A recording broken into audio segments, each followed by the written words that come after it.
I would imagine if he gets elected by more than 10 points, then he will be confident and he will try to spread this creed. And I think that the people who are the most scared right now is the old guard of the Democratic Party, because I think the Schumers and Pelosi's, even Bernie Sanders and the people that had to endorse him, because he's going to do away with all those people if he wins. You know, he's and taking... I think they're calling him right now and asking him for advice and to ingratiate themselves with him. What do you think is going to be the result in the upcoming New York mayoral race?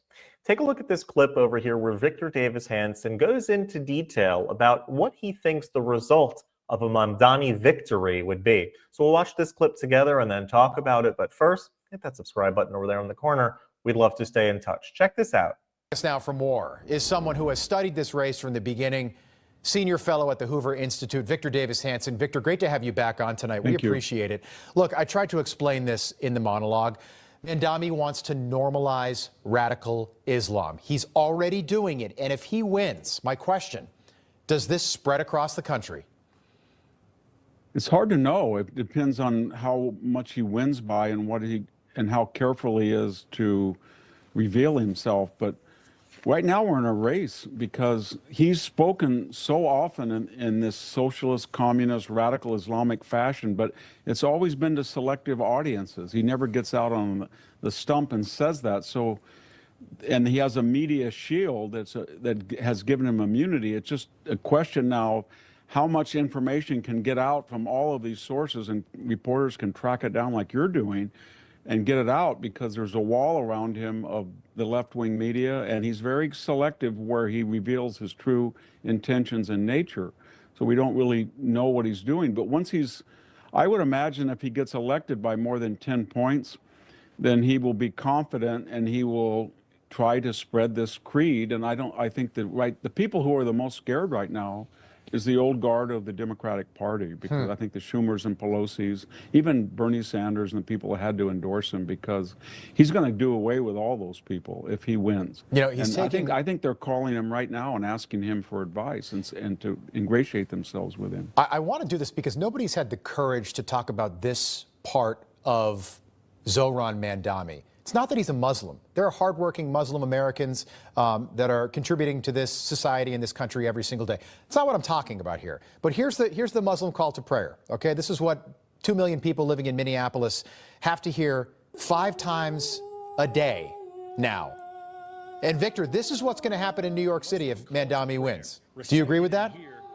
Yeah, I do. And I think that most of your listeners and most Americans will say, if there was an evangelical preacher and he had a storefront church and he had an amplification system and they heard him as they were walking by at periodic moments in the day, right, what would the city do? And the answer is they would shut him down, or they would silence him. So the question is, why don't they do it with this type of prayer? And that's fact is they're terrified of it. They're terrified of it. I know that most Muslims don't endorse terrorism, but they feel that if they should apply a uniform standard to Islam, there's going to be radical elements of that faith that are going to go after them. Well, and those views, Victor, don't align with the views of the majority of people in this country. This is a Christian country. This is important. All right, so we're just going to say it. If you pose with a 9/11 terrorist, which is what he's doing, this is last weekend, not 8 years ago. This is last weekend in New York City. You are being very open about who you really are. Okay, so here's some of the views of radical Islamists. Okay, and this is what he wants to spread in this country. He's been open about that. They don't believe women should drive. They don't believe women should vote. Women are required to have male escorts. They have to be completely covered head to toe. Being gay is a crime punishable by death. What does New York City look like in 5 years, Victor, if this guy wins in 12 days? I think we know what it's going to look like. It looks like it's going to look like his campaign and what he's terrified of. Notice what he's terrified of.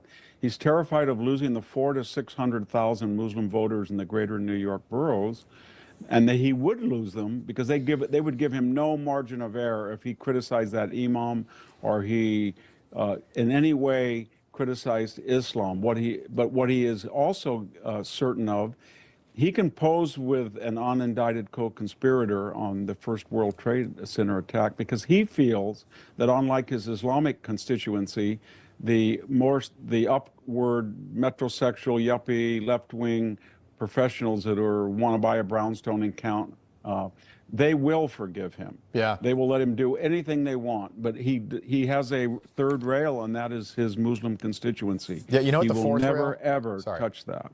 You know what the fourth rail is too? I've got 20 seconds. What happens? I hope it doesn't. But what happens if there's a terrorist attack and it's a radical Islamic extremist and this guy is mayor? Yeah, well, Looks a little different versus Rudy Giuliani does. being mayor, And doesn't it? Yes, and the corollary is if you're thinking that, and a lot of people are thinking that, then there's also a lot of extremists who are thinking that too. Yeah. And that there might be less enforcement or less vigilance than there otherwise would be. Victor Davis Hanson, always enjoy. And that's why it's very important for everyone who has the ability to vote in this election should be out and voting in this election. A lot of people think sometimes that unless the person's going to win, there's no real sense in voting, or my neighborhood, certain neighborhoods don't maybe like to vote sometimes. I hear in certain Jewish communities sometimes in New York, they're not really into the whole voting thing, they're not really involved in it, and they don't think that their vote's going to count or that they're going to win. You got to vote not only because of you're trying to get the person elected. The other reason to that is even if your candidate loses, even if the one that you're endorsing loses, it's important to vote because that gives you and your community a voice as well.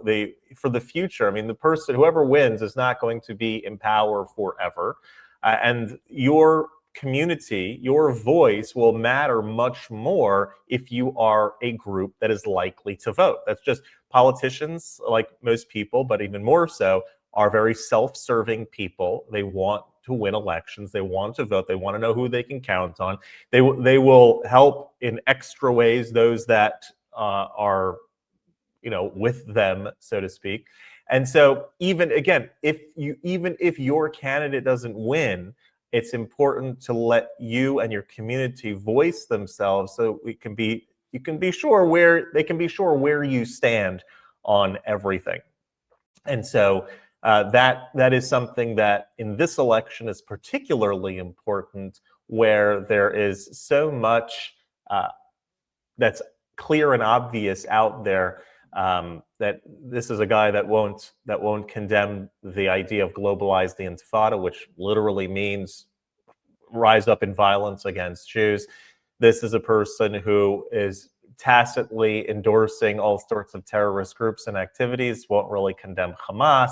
It's pretty open and apparent in this particular case. And those that are living in New York that don't want to live in a city where the leader of the city, the most important city probably on planet Earth, is run by somebody that is sympathetic to those sorts of ideas, you need to get out and vote. It's really important that you do that.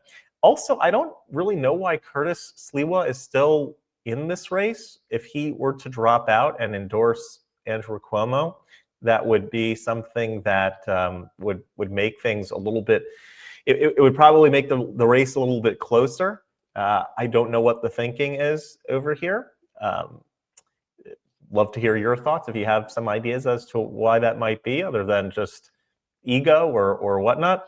I'm sure he's a great guy and would make a great mayor, but just looking at the numbers, you gotta pick your battles and see what's realistic over here as well. In any case, if you have ideas why what people can do, you can put those in the comments. Also, if you have an idea why Curtis Sliwa is still in the race, but you can put that in the comments as well. If you like this content overall, hit that subscribe button over there in the corner. We'd love to stay in touch. Take care.